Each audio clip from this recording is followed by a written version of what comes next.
guys, it's Alex coming to you from my dyno. That's right, guys.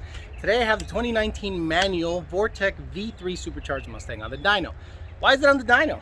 Well, I have an opportunity to test out a couple of theories that I've always had, that I've seen people talk about on the internet. You know how many times I've heard people say, I make 800 horsepower on pump gas. We all know that's bump gas. It's bullcrap. It's not true.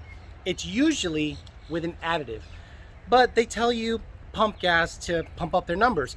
Then when you get a tune from that company or tuner or whoever, you can't make the power they said they made on their vehicle with your vehicle on pump gas unless you use an additive. Now, this car is made over 700 real horsepower on pump gas, no additive. That to me is on the edge on a 12-to-1 compression motor, pump gas. So today what I'm going to do is test it out on a 3.3 pulley. That's about 13 to 14 psi, give or take, on a Vortec V3. I know they don't recommend a 3.3 pulley on a V3 unit because of the oil slinger.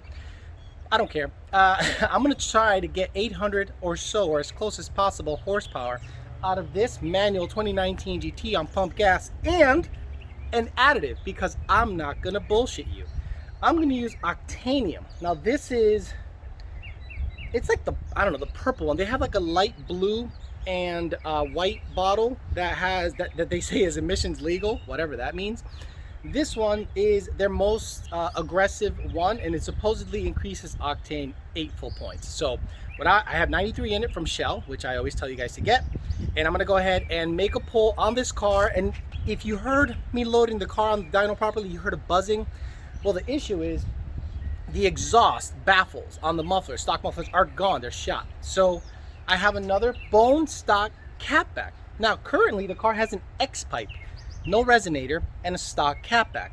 So I'm going to make a pull on basically an X pipe and stock catback and long tube headers. See how much power it makes. I am not going to add timing. It's already capped at 20 degrees with octanium in the tank, pump gas. See what it makes. Then I'm going to install a bone stock catback with a resonator, see if I lose any horsepower at all. I thought it'd be a pretty good test. You guys haven't seen any manual content in a long time, and why not get a manual, you know, Mustang on the dyno and get you guys as much content as possible. There we go, 2019 Mustang. Now it just turned 30,000 miles, got Goodyears in the front, GT 500 wheels, I think these are the non-performance package GT 500 wheels. It's got Toyo R888s in the back, 305/45 20, and the fronts are 19s if you know anything about GT 500 wheels. And as you can tell, it has the stock mufflers, and this is the stock catback. Right now it has an X pipe installed, but this is a bone stock catback I got from my neighbor Tyler. Hooked me up, and this looked pretty brand new, pretty mint. And I'm not a big fan of Corsa blow my asses and Corsa gaze or any dumb, stupid, loud muffler like that. So enough bullshit. Let's get this car on the dyno, strap it down, make a pull. Hopefully it doesn't blow up. For those of you that have watched the channel a long time, I've told you that I suspect this motor is hurt, so why not rag it out and see what the deal is. Here's the engine bay, Vortec V3, self-contained unit, 3.3 pulley. I have a catch can setup, and the other guy is to atmosphere. Yeah, this is going to be very simple, very basic, very straightforward, so there's not going to be much drama with this setup right here. A lot of you guys that really want to make big power, you guys for whatever reason get all pumped up about 1,000+ horsepower cars on the internet.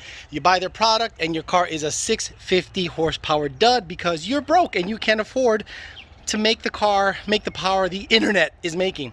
So this is a good combo to have if you want to make about 800 horsepower. Don't mind the dirt, don't mind shit. I had battery issues with a bunch of stuff collecting all over the battery area that I had to scrape off before. Apparently if you let it sit too long, and it's still already starting to do that shit, so I got to use that spray, clean it off and use that spray to anti-corrosion shit. Yeah, it's a daily problems. So I'm gonna see how much power this guy makes. 3.3 pulley V3 head unit as it sits. IMRCs are active, nothing special. Long tube headers, pump gas with octanium. We'll baseline it. Let's do a 6,000 RPM pull first, and then we'll see what it makes, see what the knock sensor's doing, make sure that the additive is mixed in there properly, then do a 7,500 RPM pull, look at the graph, and go from there. Okay, now I'm sweating pretty good. It is, according to the dyno atmospheric probe, it is 103 at the test pad. Obviously it's not that ambient, but since we're located somewhere where the sun is just killing it, it's 103. So I'm gonna go ahead and center the car on the rollers first, and I'm gonna put the phone back there so you can hear the exhaust, how it rattles. I'll center it, make a pull to 6,000 RPMs, show you the data log, show you the graph. Again, Torco, pump gas, 3.3 pulley, V3 Vortec, no induction system, blower, open to atmosphere, put a little fan in the front. Let's get it cracking. Let's not waste too much time on this video. Let's get your data right away.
And see what it makes, data log it, review the data log. Again, Torco pump gas.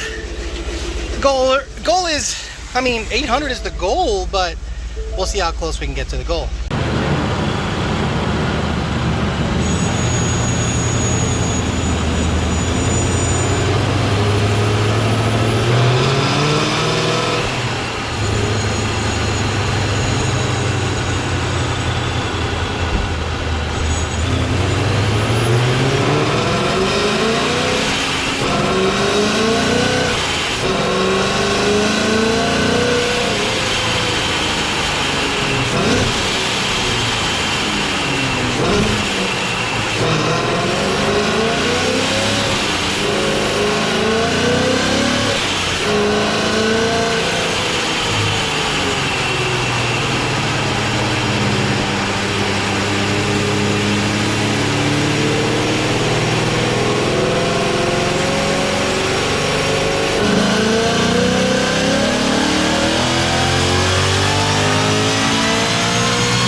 Okay, so here we go. We have 638 rear wheel horsepower, 562 pound-feet of torque. A lot of you guys don't like when I say foot-pounds.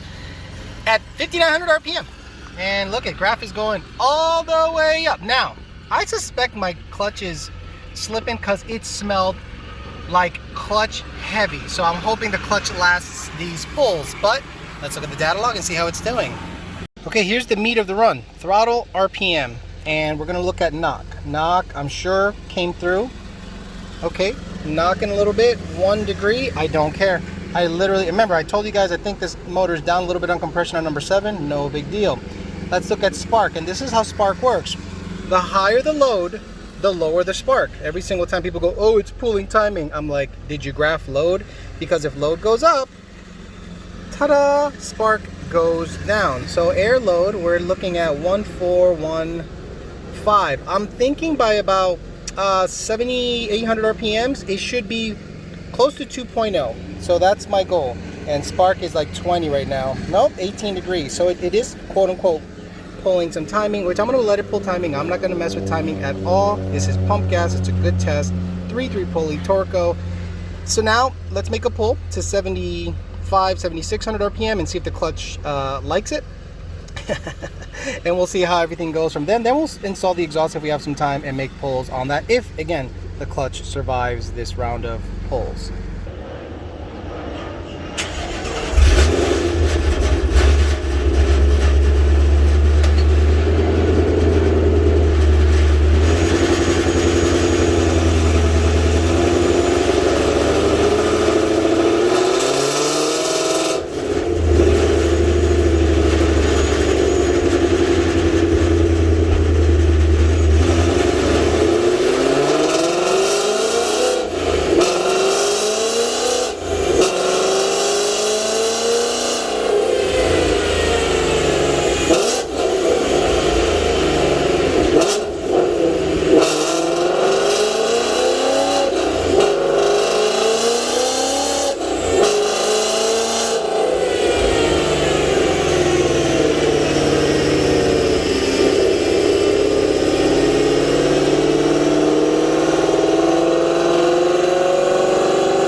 is a great example of why a dyno as a tool is highly desirable.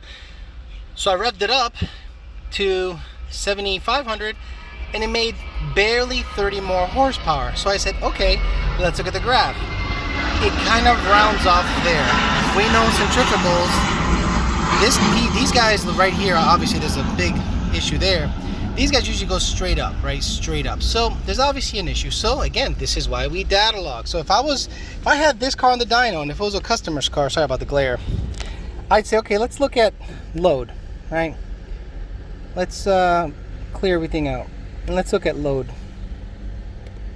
So you see that fluttering? That's telling me it's either belt slip or the bypass line is going up, down, up, down, up, down, up, down, up, down. Now, if it didn't have pump gas and Boostane in it, if it had, let's say, E85, I would say, you know what? Let's fix the line, let's take a look at the boost leak, and let's see what's going on. But because it does not, I go to the video that showed me what was happening at the exhaust.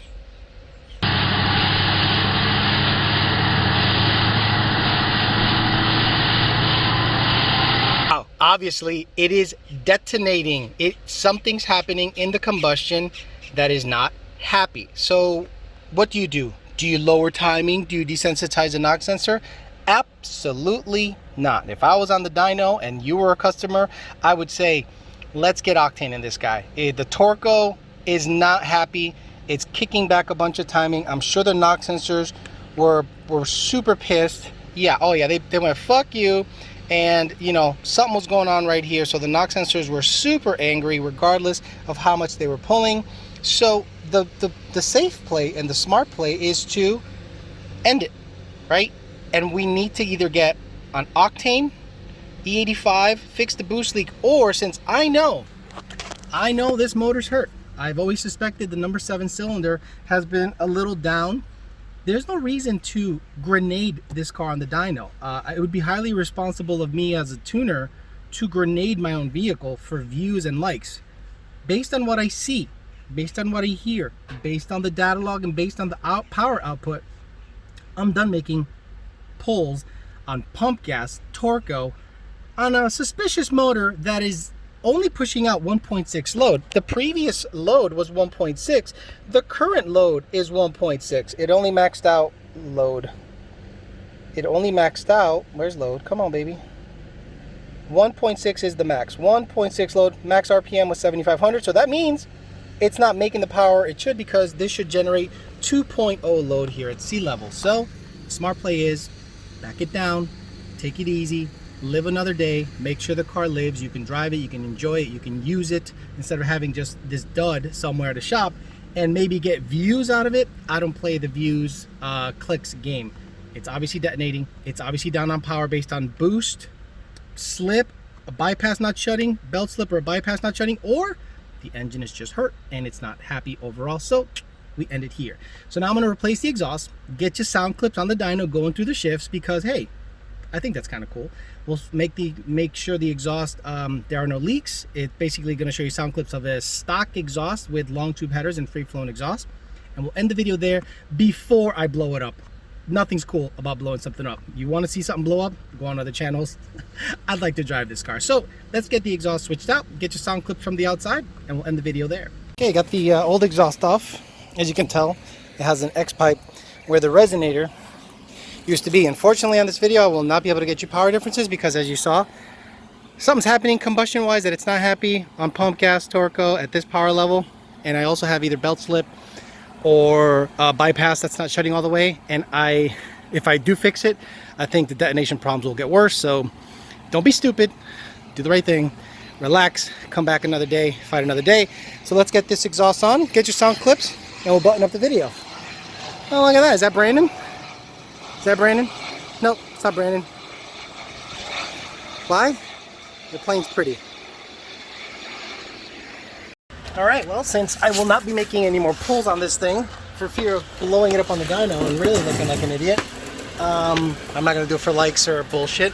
I installed the stock exhaust back in that sucker. Got a little battle scar, but we're good. Not a problem. So let's get you some sound clips, go through the gears, you know, so you can hear what long tubes with free-flowing exhaust and a stock resonator sounds like on a manual Mustang.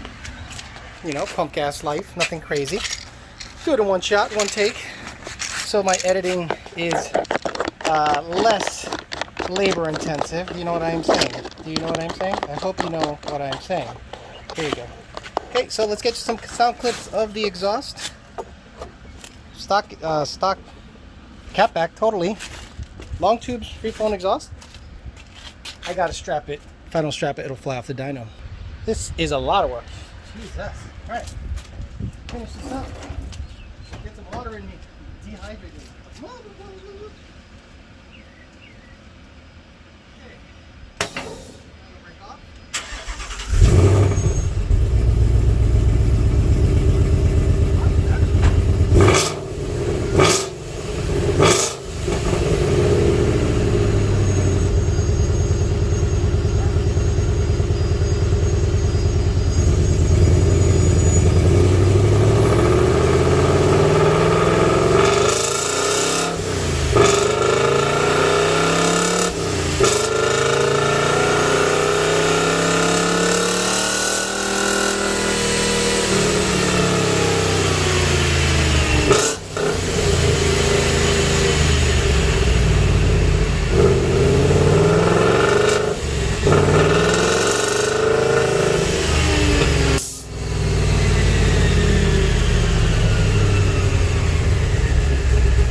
Thing's probably blowed the fuck up. It's all good.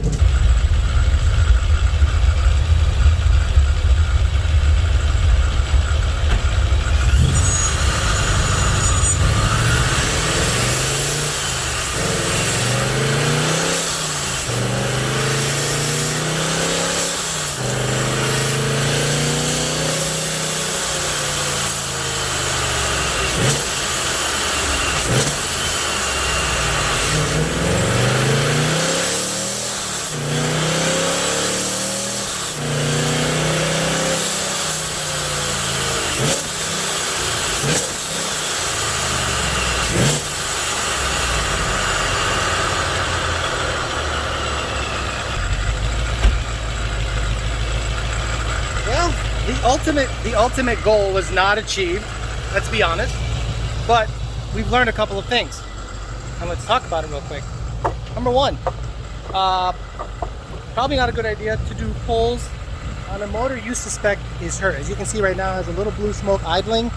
That means it's burning oil, plain and simple. So it's probably very subtle, very slight, but enough to show up. So if I have a guy come up to the dyno and he's got blue smoke coming out the back, I'm gonna say, I'm gonna do a pull to 6,000, data log it. And if the knock sensors complain, you gotta get off the dyno, because it's irresponsible for me as a tuner and as an owner to rag out a car I know is hurt. So 2 pulls, the second pull showed massive detonation on top of potentially belt slip or a bypass not shutting.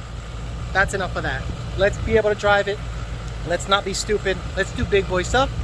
So I thought, let's replace the exhaust and get your sound clips. So hopefully that's enough to satisfy your sound needs, your ASMR needs, and maybe next time you go to a dyno and you see something spitting out the back like that, whether it be your vehicle or another vehicle, it's detonating or it's hurt. So you should not keep ragging that thing out. So a lot of people that are saying 800 on pump gas, maybe on a good motor, low compression, high boost, maybe. But as it currently sits, no freaking way. I wouldn't ever rag out a car on pump gas in its current condition. So the next time you see this car, it will have a new motor in it. I have a new Gen 3 motor here at Power by the Hour. I'm gonna just go through it. Not new, it's new to me. I'm gonna go through it, take the heads off, take the mains off. If it looks good, taking it off and sending that guy to Keith Ray at Wonder Racing and saying, build me a Billy Badass motor that we can put twin turbos on this thing, make 1100, maybe a T56 or a Ben Calimer trans, and we can have a pretty badass stick shift car to mess around with. So that's the plan long term for this car. But for now, thank you very much. Hopefully you learned something on this video, got some good sights and sounds and information and data, and hopefully that'll help you the next time you see, hear, or take your own car to the dyno. Thanks for listening, guys. Talk to you later.